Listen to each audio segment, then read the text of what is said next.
Tunaonyeshwa flashback ambayo Eva iko na miti mume wake wakisherehekea harusi, lakini kwa wakati huu hapa Eva iko ndani ya ndege kwa sababu limetokea tatizo kubwa pale serikali ilipojaribu mabomu yake la nyuklia, na bomu hilo likaleta maafa na likaua watu wengi bila shida yoyote, bila tatizo lolote. Kwa hiyo nchi hii imekumbwa na janga zito sana, lakini huyu bibi alikuwa iko nje ya mji, yani hakuwa katika ule mji ambao yeye ametokea ama kuzaliwa. Kwa hiyo Eva sasa hivi yuko na waanga wenzake ama watu wenzake ambao wote hawa ni wahanga ambao hawakuwepo nchini humo kipindi tatizo hilo linatokea. Kwa hiyo wakawa wanarudi ili mradi wakaangalie hata mabaki ama masalia. Hata ubibi hapa na yeye alikuwa anataka familia yake. Walipofika wakaambiwa watie simu na wakazitia simu zao, na hapa serikali ikawaambia, jamani, hakika mtakaa sehemu moja mpaka kila kitu kikae sawa.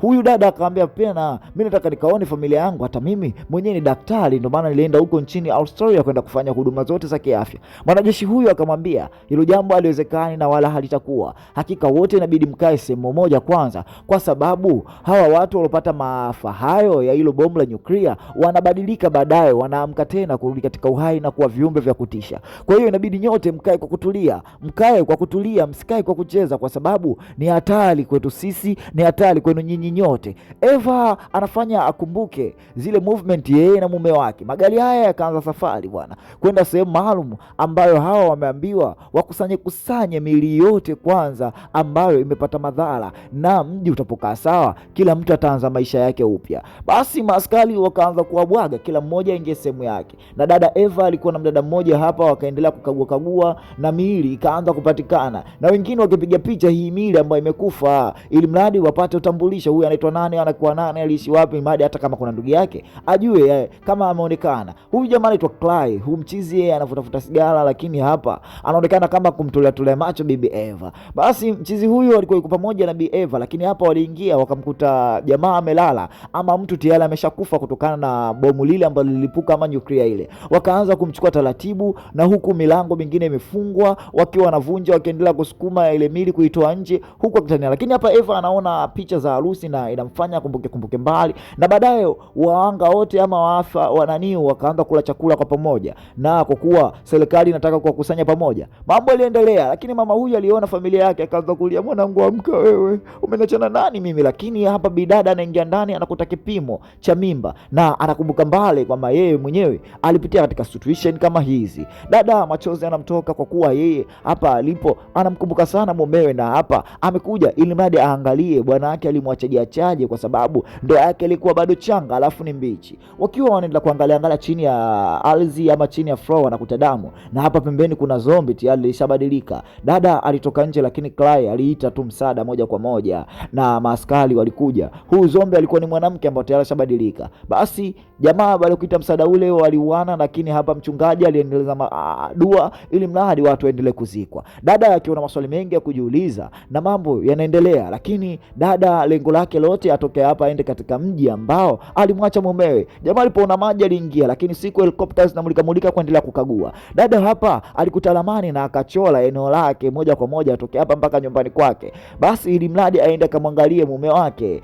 Mumewe huenda hajafa, mumewe huenda hakuna jambo lolote lilomtoka. Kipindi anataka kutoroka anapita, lakini watu walikuwa katika mission mbalimbali. Dada alipita mlango wa nyuma huku taratibu ili mradi aondoke, lakini kipindi anatoka tu anakutana na mwanajeshi, anamwambia hakika tulikwambieni tulieni sehemu moja, naomba tafadhali urudi ndani. Basi waanga wote wanakula pati kidogo kupunguza mawazo na kutoa uchovu wa akili na uchovu wa kufikiria maiti za ndugu zao. Dada huyu wazo lake lote lipo katika familia, akamwambia hakika mimi natamani tukuondoka hapa, siwezi kutulia mpaka nijue kimemtokea kitu gani. Dada ana mapenzi ya dhati, mapenzi ambayo mimi sina. Hapa anaona kama kuna zombi, lakini dada huyu anakurupuka katika usingizi mzito baada ya kuota ndoto kama ile, anataka kushambuliwa, na anapoangalia mbingu anakuta ardhi yote asubuhi imewaka na ipo salama. Hapa wakaingia moja kwa moja gereji, wakakuta bonge la pikipiki, na hapa wakaona lakini dada kuendelea kukagua hivi namna gani anaweza kutoka. Umeelewa? Pikipiki ameona ni nzuri, lakini kuna tatizo ndani ya hii nyumba. Baada ya uso kwa uso, macho kwa macho, kukuta tena na ramani hapa, wakaangalia ramani hii, tunafanyaje kutoroka? Mchizi akamwambia basi sawa, mimi nitakuendesha. Mchizi alikubali kuingia katika burudani ya ubibie kutoroka hapa. Lakini hapo anakutana na mwenyewe zombi tayari akatoa maelekezo kidogo, kwa sababu mtu unabadilika taratibu mpaka akili inakuhama. Basi taratibu akaanza kushota mpola kuondoka na hili pikipiki bila kujulikana, kwa sababu kilosha hapa serikali itawakamata. Wakatoroka. Mwisho siku jamaa alifurahi sana kwa sababu walikuwa wanaendesha kwa kasi sana, lakini hapa walisimama kwa sababu walisikia gari ya wanajeshi wanakuja. Basi ikabidi kidogo wafichame, lakini hapa pembeni kulikuwa na zombi, na ili zombi baada ya kuonekana likapigwa tena bunduki na likapoteza maisha moja kwa moja. Haya ndio matatizo ambayo amekuta nchi hiyo, yani nuclear alipoijaribisha nuclear ile, basi jiji zima ama mkoa mzima zaidi ya mikoa miwili mitatu yote iliteketea. Umeelewa? Ukiwa wanapita moshi ni mwingi sana, harufu ni kali ya moshi. Kwa hiyo ilibidi waendelee kufichama na waendelee. Hapa wakaingia katika supermarket kidogo kwenda kuangalia kidogo hapa pata maji, na wakaanza kuoshana kidogo. Hata dada alipendelea kumfanyia massage kidogo mchizi, kwa sababu umbali mkubwa sana ameendesha hii pikipiki. Kwa hiyo akaona bora mfanye massage kidogo kumchuachua, ili mradi kumweka sawa mchizi. Hapa wanaulizana maswali, anambia vipi tatu zako, kuna mtu yote ambao umemweka hapo umempoteza? Jamaa alikaa kimya, hajataka kuongea lolote. Mara ghafla zombi anaingia, lakini zombi huyo akaanza kuvunja furniture na kuanza kuwasogelea, lakini akatokea mchizi mmoja ambaye ni askari anaitwa Lilei akawasaidia hapa wasizulike kutokana na uzombi ambao ameshachanganyikiwa. Akaambiwa huyu jamaa bado hajafa vizuri, so unaona amempiga bunduki. Jamaa akaenda taratibu na kummalizia. Dada akaona huyu jamaa ni katili zaidi ya katili, huyu mtu si mtu mzuri. Basi hapa askari akamwambia kwanza, naomba wewe mwanamke uingie huko ni hojiana na huyu mwanaume. Lakini dada huyu anajikuta yote amemponza mwenzake Klali kwanza kuhojiwa kwa sababu ya kumtaka kwenda kumuona mumewe, na anakumbuka mbali kidogo. Lakini mchizi anakuja, Lilea anafungulia mlango, anamwambia bwana, kipindi nimekuweka hapa ndani mchizi wako kaniomba anaenda kukojoa, lakini mwisho wa siku kakimbia. Dada akaanza kujiuliza maswali, jamaa kweli hajamuua huyu? Kwa roho aliyoiona hapa mchizi akimbia, anakimbiaje bila mimi? Kwa mchizi akamwambia bwana ameondoka, ameniambia anaenda kukojoa, lakini jamaa hapa anaona kwenye kidole cha askari kuna pete ya ndoa. Kwa hiyo ina maana wote wanasumbuliwa na kitu kimoja, mapenzi ndio ambayo yamewaleta huko. Mchizi anamwambia hakika mimi mwenyewe ni babangu ni askari na mimi ni mwanajeshi, lakini kipindi tatizo linatokea sikopo hapa na mimi niko mbali. Kwa hiyo leo nimekuja hapa kuangalia mji wake. Ina maana hata huyu askari alikuja na hapa alikuta kweli picha ya familia ya huyu jamaa na mke wake ambao ni Keti. Kwa askari kipindi yuko katika majukumu ya familia, kwa hiyo alitoka na kuacha familia yake hapa, ambao familia nayo tayari imeshateketea. Kwa hiyo mchizi anaelezea hali halisi jinsi ilivyo na matatizo ambayo yametokea familia yake. Jamaa akaanza kuvuta fegi, anakula kidogo, kuweka akili vizuri, kuweka mawazo ili mradi amjibu dada vizuri. Akamwambia bwana, hakika naomba nikuombe jambo moja, naomba ukajiandae upae vitu vya mke wangu, kila kitu. Mchizi kama alimisi hivi maswala kula na muroda, kula na mzigo. Dada akaona ujamaa mbona kama anataka kunibaka, akachukua kisu akaweka pembeni, na alipokuwa tayari mchizi aliingia. Mchizi alichukua padi za masikio na kuanza kula mziki taratibu. Kitu hiki kilimpelekea Eva kukumbuka mbali, kukumbuka ile siku yake ya harusi kipindi yuko na Miti. Hawa wote ni waanga wa mapenzi yanawasumbua. Mchizi alikumbuka kama mkewe alikuwa na mimba, na kitu iko Eva na alijisikia kama ni jambo moja wote.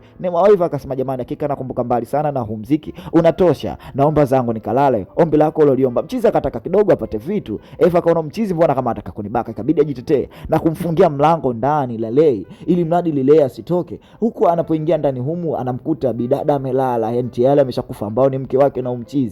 Na inapofika muda, kumbuka hawa watu wanaamka tena na kurudi tena katika maisha kawaida. Jamaa ambaye tafadhali naomba unifungulie. Mchizi kiu ya mapenzi imemkata, kwa hiyo anakuwa kama dhaifu na anahisi huyu demu sasa hivi ni kama ndo huyu mke wake ambao tayari Keti, ambao tayari ameshafariki dunia. Yani ina maana haiko sawa kiakili. Dada afungue iko ndani na ikabidi atake tena kuingia kini Lilei, anamuona tena. Dada ikabidi aondoke bila kuchukua funguo na kuanza kujitetea. Namna gani anaweza akajiokoa ndani ya hii janga hili la huyu askari ambaye amechanganyikiwa. Apata kutana mazombi kila sehemu ambao mchizi amewafunga kama anasoma hivi. Apate kuwajua hawa mazombi anawasaidiaje. Lilei anamwambia tafadhali toka bwana, mimi siwezi kukua Keti. Yani sasa hivi Lilei anajikuta anamwita Keti. Dada akasema hiyo opportunity nzuri, ikabidi atoke taratibu na kuja pale akamwambia kweli mume wangu, unachosema ni nimekuelewa, nilitoka tu mara moja. Kwa hiyo dada naye akaanza kucheza na akili zake, huko akili yake yote katika funguo. Mchizi anataka kula romance, dada akamkumbatia taratibu, kwanza akachomoa kile kitu alichoki katika katika kiuno, akamshindilia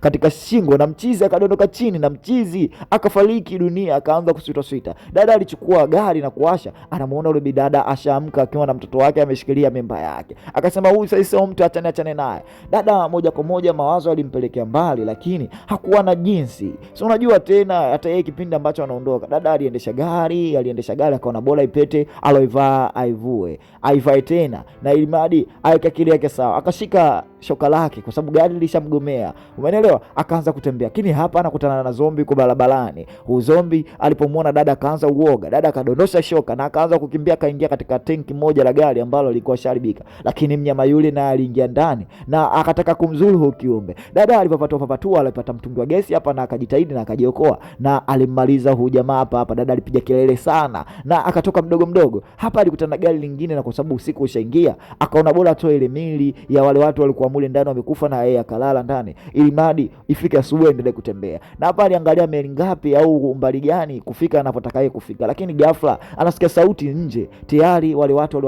wa nje tayari wameshaamka tena kurudi hai, lakini hapa ajabu anamkuta huyu zombi alioamka anafukua kaburi ili mradi adhike familia yake. Akaona bora amsaidie kwa sababu bado akili yake iko sawa, umeelewa? Na yeye kitu hiki kinafanya apate nguvu na kusema mume wake atamkuta yuko safi na salama, umeelewa? Mapenzi. Kwa baada ya kufanya ile swala, zombi na akaomba, jamaa na mimi niue niziko na familia yangu, na kweli dada alifanya hivyo. Dada alifika mpaka eneo lake, lakini hapa nje anakutana na mwanamke. Akajiuliza mwanamke alifuata nini hapa, na mwanamke tayari ashabadilika, na alipoingia kitandani kwake chumbani anamkuta mume wake tayari zamani wajuzi ameshafariki dunia. Dada alijidilia sana, lakini alikuta glass mbili, akapata picha. Akaenda hapa akakuta ringi nyingine ambayo mumewe pete yake amevua. Sasa kumbe mumewe kipindi dada huyo yupo, mumewe alikuwa anamchiti, umeona wanaume. Sasa ghafla kweli ule mchizi Clay anakuja anamkuta hapa dada, anamwambia ndo mambo jinsi alivyo, na mimi nilitoka pale kwa sababu mchizi alitaka kuniua, kwa hiyo nilikimbia kwa sababu mwana yetu yule ambaye tulikuta pale ile alitaka kuniua. Dada akamwambia nilielewa hilo, ndo maana sikuwa na mashaka sana. Basi kwenye kujiana hapa wakakuta bwana mchizi amemchiti huyu mchizi, na mchizi alichoenda kukifuata amekikosa, na mchizi wakaanza kupeana story kuhusu familia yao. Kaambia bwana vitu vya hivi vishapita, cha msingi tuangalie tunaganga vipi maisha mengine. Mumeo amekuchiti na mume wako ulikuwa unampenda, tuendelee kufurahi, na mimi hapa familia yangu nimepoteza, walikula fegi, waliogelea, na hapa kuna zombi alikuja. Dada alitoka alienda kamtia kitu kimoja tu na aliendeleza kuwa shujaa sasa hivi. Hasa hii picha inamkumbusha mbali sana, na baada ya kuona akavua pete yake nje na kuchukua kila kitu cha huyo mwanaume, wakamfukia na kumtia ndani ya boti, ambao jamaa boti hii alikuwa anaipenda kwa sababu alikuwa anataka boti aziko nayo, na kweli boti mchizi alitua mule na akachomwa.